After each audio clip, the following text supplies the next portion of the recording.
Olá! O American Society of Clinical Oncology, o ASCO, o maior congresso de oncologia do mundo, e pelo segundo ano consecutivo aconteceu em formato digital, entre os dias 4 e 8 de junho de 2021. Hoje, sob a organização da Eurofarma, nós vamos ter a oportunidade de discutir o que foi destaque nesse evento, nas especialidades mama, gastrointestinal e urologia. Como vocês sabem, a Eurofarma é uma empresa multinacional de capital 100% nacional e foi pioneira ao disponibilizar no Brasil o primeiro produto genérico oncológico. Ela detém o título de empresa com maior número de moléculas de medicamentos oncológicos no mercado brasileiro, são 27 moléculas.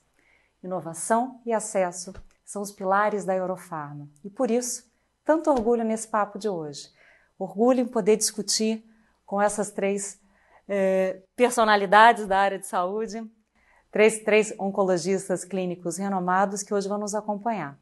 Então, em nome da Eurofarma, eu, Gilmara Espino, agradeço a presença da doutora Maria del Pilar Esteves Dias, dedicada ao tratamento de pacientes com câncer ginecológico, câncer de mama, mantém forte atuação acadêmica junto aos residentes e alunos de graduação do ICESP e da Faculdade de Medicina da USP. Também conosco a doutora Maria Inês Braghiroli. Doutora Maria Inês tem especialização em tumores do trato digestivo e intensa pesquisa sobre o uso de imunoterapia em tumores do trato gastrointestinal. Doutora Maria Inês é também secretária-geral da Sociedade Brasileira de Oncologia, SBOT. Obrigada, doutora Maria Inês, pela presença. Finalmente, doutor José Maurício, com a gente aqui, dedicado ao acompanhamento e tratamento de pacientes com tumores de próstata, rim, bexiga e testículo e desenvolvimento e condução de projetos de pesquisa clínica e translacional. Os três oncologistas aqui hoje presentes atuam no ICESP, Instituto de Câncer do Estado de São Paulo, e nas unidades hospitalares de oncologia da Rede D'Or, em especial a Clínica Oncostar, o Hospital Vila Nova Star e no Hospital São Luís, todas as unidades aqui de São Paulo. Doutores, novamente, muito obrigado pela presença. Vou começar fazendo uma pergunta bastante geral sobre o Congresso, nós falamos aqui de acesso e gostaria de perguntar, por favor, doutora Pilar, como foi o tema principal desse ano? Qual a sua opinião? O Congresso falou sobre equidade, né? Então, o tema principal, por favor. Bom, em primeiro lugar, eu queria agradecer você, Gilmara, pelas palavras gentis e queria agradecer a Eurofarma pelo convite para estar aqui discutindo um pouquinho sobre o Congresso da ASCO. Eu acho que equidade é muito importante em oncologia. A gente tem identificado um número muito grande de pacientes, de pessoas que não têm acesso a medicamentos, ou têm um acesso limitado a medicamentos, ou têm uma expectativa de vida menor, mesmo em países muito desenvolvidos, nos quais você teria, teoricamente, acesso a toda a melhor medicina, a mais moderna, com todos os medicamentos relativamente aprovados de uma maneira muito rápida, como, por exemplo, nos Estados Unidos ou mesmo na Europa. Então, equidade significa você refletir sobre essas diferenças para que você possa prover um acesso igual para todos. Isso é essencial. Somos pessoas, são seres humanos, a gente está falando de saúde, então discutir de uma maneira muito séria equidade, apontar as diferenças, sejam raciais, sejam diferenças, preconceitos com relação a questões econômicas, então apontar essas diferenças para diminuir essas diferenças e fazer com que, de fato, todas as pessoas sejam tratadas de uma maneira igual, é fundamental. Isso também é importante para o nosso país. Acho que a ASCO trouxe isso para o seu contexto, mas traz para um contexto internacional e traz também para o Brasil, onde nós temos tantas diferenças também. Então, eu achei muito, muito feliz esse tema e fiquei muito satisfeita que, num congresso que discute grande tecnologia, que discute inovação, esse congresso também esteja preocupado, a gente tem os grandes líderes da oncologia preocupados em trazer um tratamento mais igual para todos. Né? Fiquei muito feliz mesmo. Eu ia comentar e queria agradecer antes de Gilmara, muito obrigado e obrigado Eurofarma. Eu queria comentar que é muito feliz mesmo e lembrando que não é só de medicamento que a gente fala, principalmente na área oncológica, né? Acesso a diversas tecnologias que vão além de tratamento, mas de procedimentos cirúrgicos, intervencionistas, radioterapia, que também são oferecidos de forma muito diferente, né? E não é só uma exclusividade de países em desenvolvimento, né? Mesmo países de primeiro mundo têm dificuldades a acesso, né? Não é algo restrito à nossa condição ou à condição de países semelhantes. E eles têm trabalhado muito desenvolvendo pesquisas e transformando em números essas diferenças. Então, o que antes era falado só e era uma percepção, agora eles têm trabalhado para transformar isso em números e aí a gente começa a ter a oportunidade de modificar essa realidade, né? Eu acho que queria só contribuir também com essa discussão. E primeiro também agradecer ao convite da Eurofarm, agradecer a Gilmara pelas palavras. Queria acrescentar que essas diferenças, elas acontecem, como a Inês falou, mesmo em países de primeiro mundo, mesmo dentro de cidades, né? Eles mostraram um estudo em Atlanta, né, com grandes diferenças de acesso ao sistema de saúde, né? Então, isso é um ponto que a gente precisa. Essa ASCO ela trouxe a necessidade da gente primeiro falar sobre o assunto, né? E esse é o primeiro passo para que a gente possa obter um diagnóstico preciso do que está acontecendo, né? A gente sabe que o acesso ao tratamento, acesso ao diagnóstico, às tecnologias, aos avanços, elas não são iguais para todos, né? Então, falar sobre isso é o primeiro passo para que a gente possa fazer um diagnóstico correto e para que a gente possa vencer o problema, né? Então, acho que é um primeiro passo para que as soluções sejam apontadas. Então, vou pegar um gancho seu e te fazer diretamente uma pergunta sobre diferenças que foram discutidas lá. Eu queria saber quais foram, queria que comentasse um pouquinho sobre as principais diferenças genéticas tumorais entre a população afro-americana e caucasianos. Falando um pouquinho, então, dessas diferenças eu acho que isso em câncer de próstata avançado. É um ponto muito importante em câncer de próstata, porque a gente tem evidências de que homens negros têm doença, evoluem com câncer de próstata de uma forma pior do que homens brancos, né, homens de origem caucasiana. Isso é uma evidência apontada em estudos epidemiológicos e também alguns estudos mostrando que esses homens têm doenças mais agressivas, né? Então, tem um estudo que foi apresentado nessa ASCO, foi no formato de um pôster, né, um estudo retrospectivo, com aproximadamente 500 pacientes, tá, que analisou diferenças genéticas, né, entre os tumores de pacientes com câncer de pacientes com câncer de próstata negros versus, né, comparados com os tumores de pacientes brancos, para tentar entender se essas diferenças se essas diferenças de evolução elas poderiam ter também um background genético, né? E eles demonstraram, né, lógico que é um estudo retrospectivo, apenas gerador de hipóteses, mas eles demonstraram que sim, existem diferenças genéticas no tumor. Os homens negros, eles têm o câncer de próstata dos homens negros, eles têm uma tendência a ter mais alterações genéticas e isso pode eventualmente se refletir em piores desfechos. Isso é, lógico, apenas um gerador de hipóteses, né? Mas fica uma semente para que seja estudado em estudos maiores depois, que seja validado posteriormente, né? Vamos, então, começar a falar um pouquinho sobre os estudos, o que foi destaque na ASCO. Eu vou começar com a senhora, doutora Pilar. Em relação ao estudo Paloma e o Mona Lisa, quais são os benefícios com o apoio do fulvestranto para pacientes com câncer de mama avançado positivo para receptor hormonal? A senhora pode comentar um pouquinho? O Paloma e o Mona Lisa, eles têm algumas semelhanças entre si. O Paloma 3, ambos estudos já tiveram seus resultados iniciais publicados anteriormente. Então, o que foi apresentado nessa ASCO foram os resultados com um segmento mais longo desse conjunto de pacientes. No Paloma 3, as pacientes eram pacientes com câncer de mama avançado ou metastático, que já haviam recebido hormonioterapia e que progrediram. E aí elas foram foram randomizadas num esquema de 2:1, ou para receber fulvestranto mais palbociclib ou fulvestranto mais placebo. O estudo inicialmente havia sido positivo para sobrevida livre de progressão, com ganho estatisticamente significante de sobrevida livre de progressão, e não tinha alcançado um ganho estatisticamente significante de sobrevida global, mas ele era um estudo positivo. E aí o que nós temos nesse segmento mais longo, com mais de 73 meses de segmento mediano, é que a diferença de sobrevida livre de progressão se mantém, mas existe uma diferença que é clinicamente importante do ponto de vista de sobrevida global. Então, mesmo com um segmento mais longo, a gente mantém o benefício da associação de fulvestranto com palbociclib, que é um inibidor de CDK5 e CDK6, inibidor de ciclina.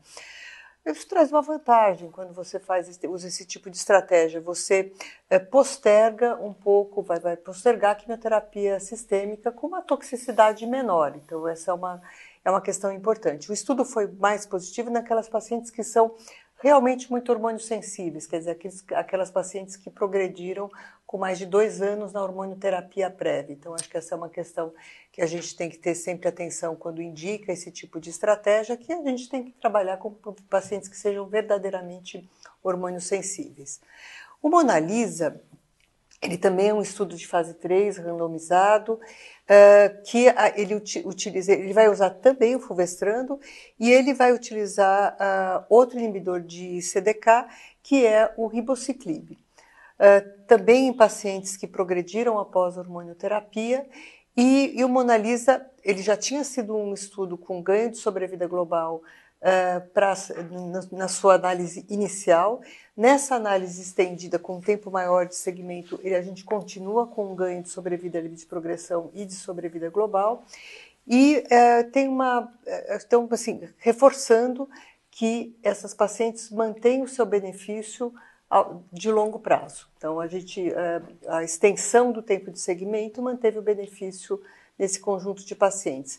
Então, trazendo também o indicativo de que a manutenção da hormonioterapia com fulvestrando mais o inibidor de ciclina deve ser um tratamento de escolha para as pacientes que tenham, seja um receptor hormonal positivo, HER2 negativo e que tenham sido previamente sensíveis à hormonioterapia. Então, acho que é uma estratégia bastante interessante e bastante bem tolerada, muito bem tolerada pelas pacientes.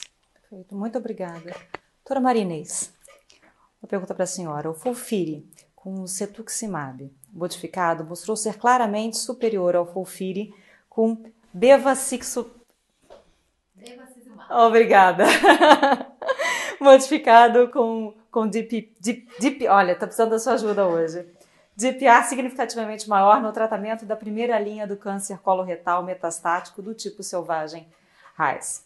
Você vai ajudar.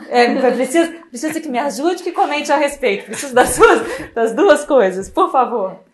Esse é um estudo de fase 2, ou seja, um estudo que não tem um número enorme de pacientes, né? E essa comparação, né, entre os anticorpos, entre os tipos de anticorpos, seja um inibidor de angiogênese ou um inibidor de EGFR, já foi testada em outras situações no paciente que tem câncer de cólon metastático, né? São pacientes que normalmente são tratados com quimioterapia e a adição de algum dos anticorpos.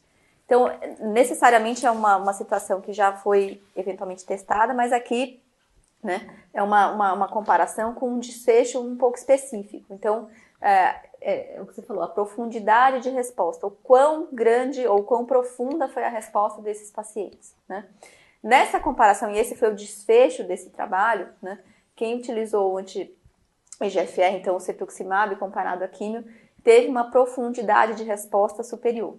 No entanto, existem outros desfechos que talvez clinicamente sejam também, ou até talvez mais relevantes, como o controle de doença a longo prazo e o tempo de vida de cada grupo de estudo. Então, esses resultados a gente não tem, são preliminares, por hora não foram diferentes, né, entre as duas comparações. Então, de forma muito resumida, a profundidade de resposta, que era o objetivo principal do trabalho, o desfecho primário do trabalho, foi superior para quem recebeu o cetuximab de fato. Mas existem desfechos que clinicamente para nós são muito relevantes no sentido de quão longo foi o controle desse tratamento e, portanto, qual foi o subgrupo que teve um controle maior e uma sobrevida maior. Isso a gente, por hora, não tem diferença, mas são dados imaturos. Talvez para prática clínica seja muito relevante. Tem uma coisa que já foi demonstrada previamente, que se confirma aqui, é que de fato o cetuximab, né, os anti-EGFRs parecem ser mais ativos para tumores do colo esquerdo, né, e aqui não foi diferente. Então, é algo que a gente já sabia de trabalhos anteriores, né, e que se confirma aqui também. Tumores do colo esquerdo parecem mais sensíveis e se beneficiam mais dessa terapia de primeira linha com o anti-EGFR. Eu vou contar com a sua ajuda de novo aqui, porque tem uma outra questão. O que mais chamou a atenção no estudo NEO-AEGIS? Esse é um trabalho que comparou, né, e fez uma pergunta que é muito relevante para a prática clínica. Então, tumores de esôfago, né, e da junção esofogástrica, eventualmente são tratados com uma combinação de quimio-rádio antes da cirurgia, ou seja, neoadjuvante, né, e tumores de estômago são tratados com a quimioterapia perioperatória, ou seja, antes da cirurgia e depois. E nesses casos, né, tumores esofágicos e da transição esôfago-gástrica, aqui foi feita uma comparação entre a quimio-rádio versus a quimioterapia perioperatória. É um estudo que demorou muito tempo de recrutamento, ou seja, para a inclusão dos pacientes se levou anos, de forma que o braço de quimioterapia somente sem radioterapia inicialmente começou com uma combinação de quimioterapia, de 3 drogas, né? Uma antraciclina, uma platina e uma fluoropyrimidina. E ao longo desse tempo de recrutamento foram publicados, né, dados com outra combinação, que é o FLOT, que é o que a gente utiliza hoje, né, com uma taxa de resposta superior. E portanto, essa se tornou uma opção, né, para os investigadores incluírem nesse braço como braço de quimioterapia. Além disso, ele começou com um estudo de superioridade e ao longo do tempo, ao longo da sua inclusão e das análises interinas, ele foi modificado para um estudo de não inferioridade. Então, do ponto de vista estatístico, tem essas questões. Era um objetivo que tinha o estudo que tinha por objetivo olhar a sobrevida global, que não foi diferente, né? Então, fazer quimio-rádio neoadjuvante ou fazer quimioterapia pós-operatória, né, com um desses 2 esquemas, as curvas de sobrevida foram muito semelhantes, né? Claro que quem fez quimio-rádio antes teve uma maior taxa de resposta patológica completa, ou seja, de chegar na cirurgia e não ter tumor naquela peça, né? Que talvez fosse já o esperado, né, com o tratamento de quimio-rádio. Mas a mensagem que eu acho que fica de mais relevante para a gente é que situações onde a radioterapia não seja acessível, e aqui a gente estava falando justamente disso no início, né, a equidade e o acesso a todas as formas de tratamento, não necessariamente só o tratamento medicamentoso. Então, locais onde a radioterapia não seja acessível, eventualmente fazer químio somente não parece ser tão inferior, né, para esse tipo de doença. Acho que a mensagem vai muito nesse sentido, de forma que os pacientes que não tenham acesso à rádio ou que tenham alguma contraindicação à radioterapia possam ser tratados.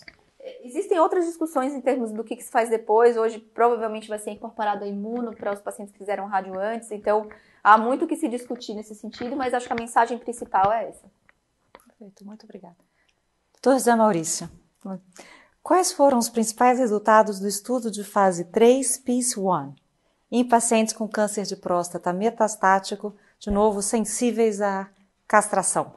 Bom, então, primeiro acho que é importante a gente lembrar o que é esse estudo PEACE-1. Por favor. Né? É um estudo de fase 3 acadêmico, de vários centros europeus, tá? E que foi apresentado agora nessa ASCO, na sessão oral de próstata, pelo Dr. Karim Fizazi. Então, um estudo de fase 3, que randomizou mais de 1.000 pacientes com câncer de próstata metastático na fase em que o câncer ainda é sensível à hormonioterapia, um período mais inicial da doença metastática, né?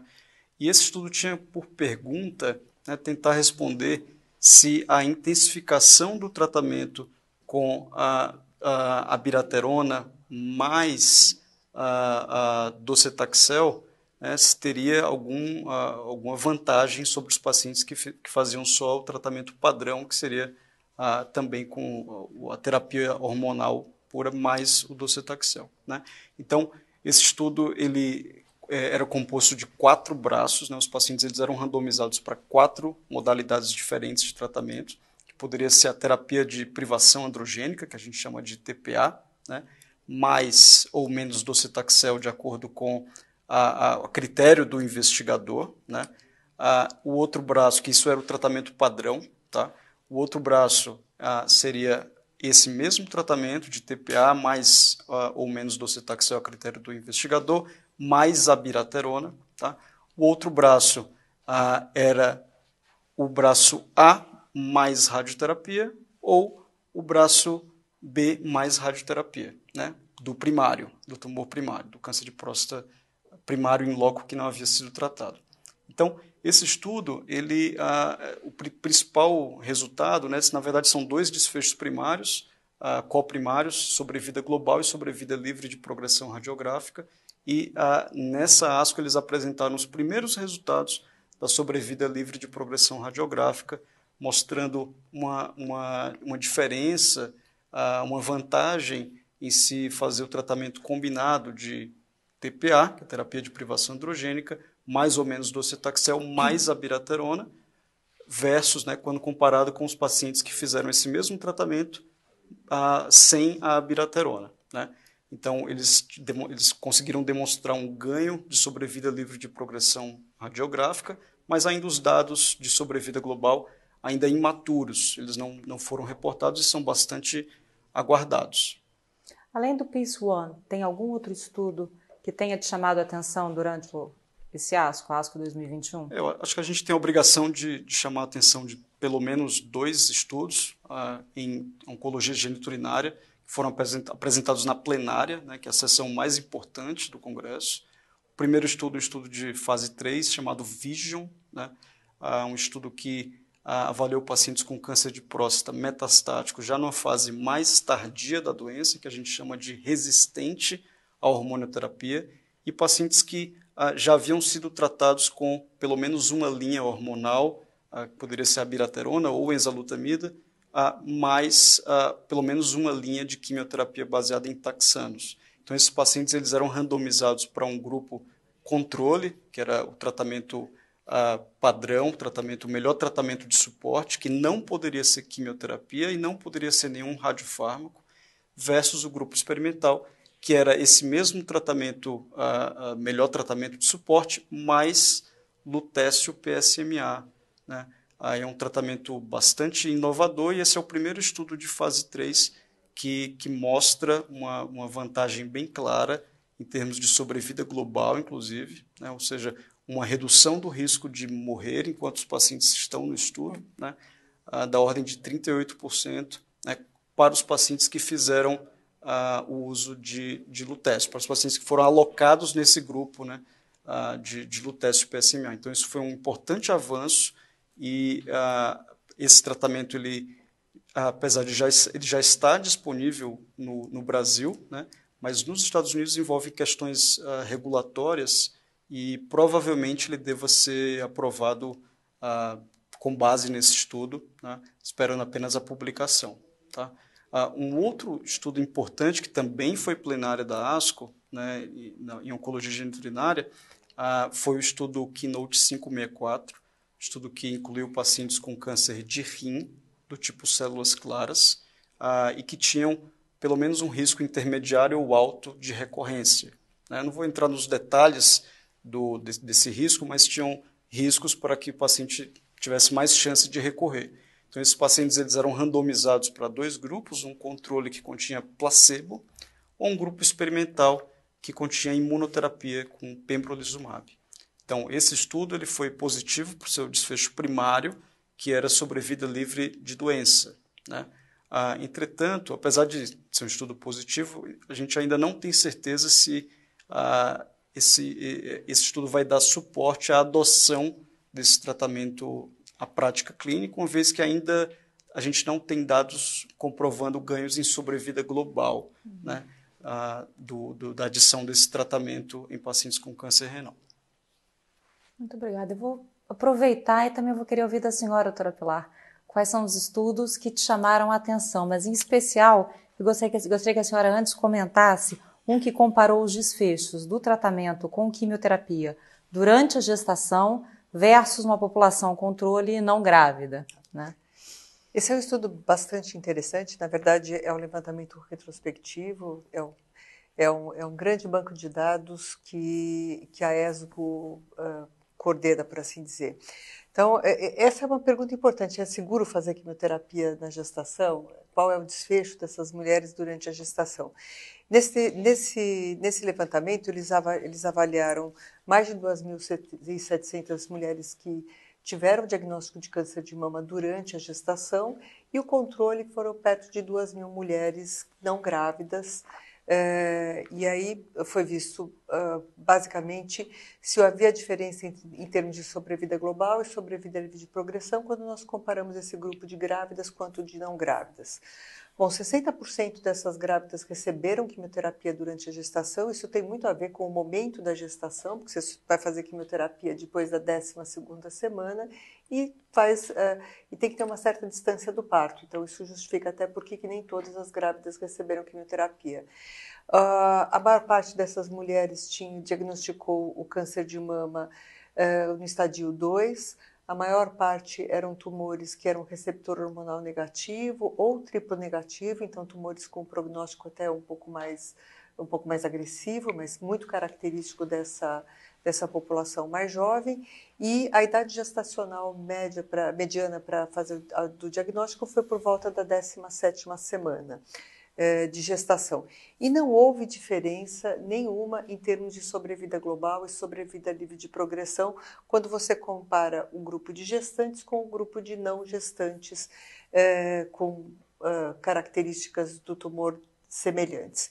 A gente sabe, por outras questões, que fazer a quimioterapia durante a gravidez ela é segura. E para que você possa ter uma sobrevida razoável, quer dizer, possa ter a melhor sobrevida possível para essas gestantes que apresentam um câncer de mama durante a gestação, a gente precisa fazer um tratamento mais próximo do tratamento ótimo.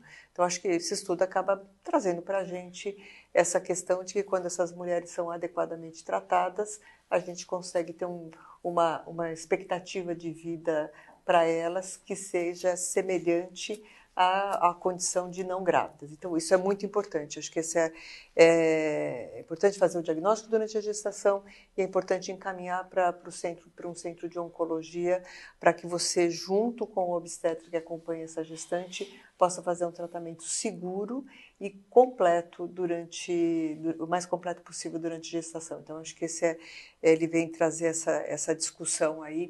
E a gente sabe que tem muitos médicos que têm medo de tratar uma gestante, ou que acham que uma gestante não pode ser tratada, não pode receber quimioterapia, e esses trabalhos como esse ajudam a desmistificar essa questão. Então, eu considero bastante relevante. Tumores do trato digestivo. O que vale a pena destacar?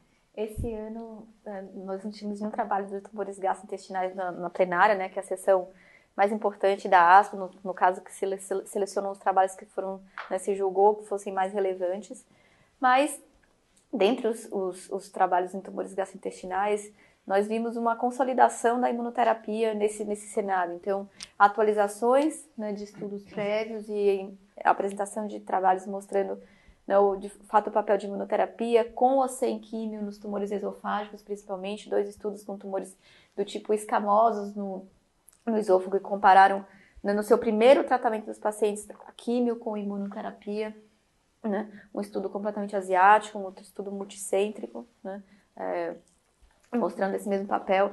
No paciente que já tinha utilizado uma linha de tratamento para a segunda linha também, confirmando dados já prévios de outros trabalhos com imunoterapia, principalmente para os tumores escamosos. No caso dos tumores esofágicos, parecem ser, né, os tumores mais responsivos à imunoterapia. Os adenocarcinomas, tanto gástricos quanto de esôfago, a gente já tinha trabalhos prévios e isso, né, foram apresentados dados mais maduros, né, de sobrevida. E no câncer de intestino também, né, o subgrupo que tem instabilidade de microsatélite, a gente já tinha, né, um estudo de fase 3 que confirmou o benefício, né, em controle de doença inicial com imunoterapia, e aqui foram apresentados dados de sobrevida global.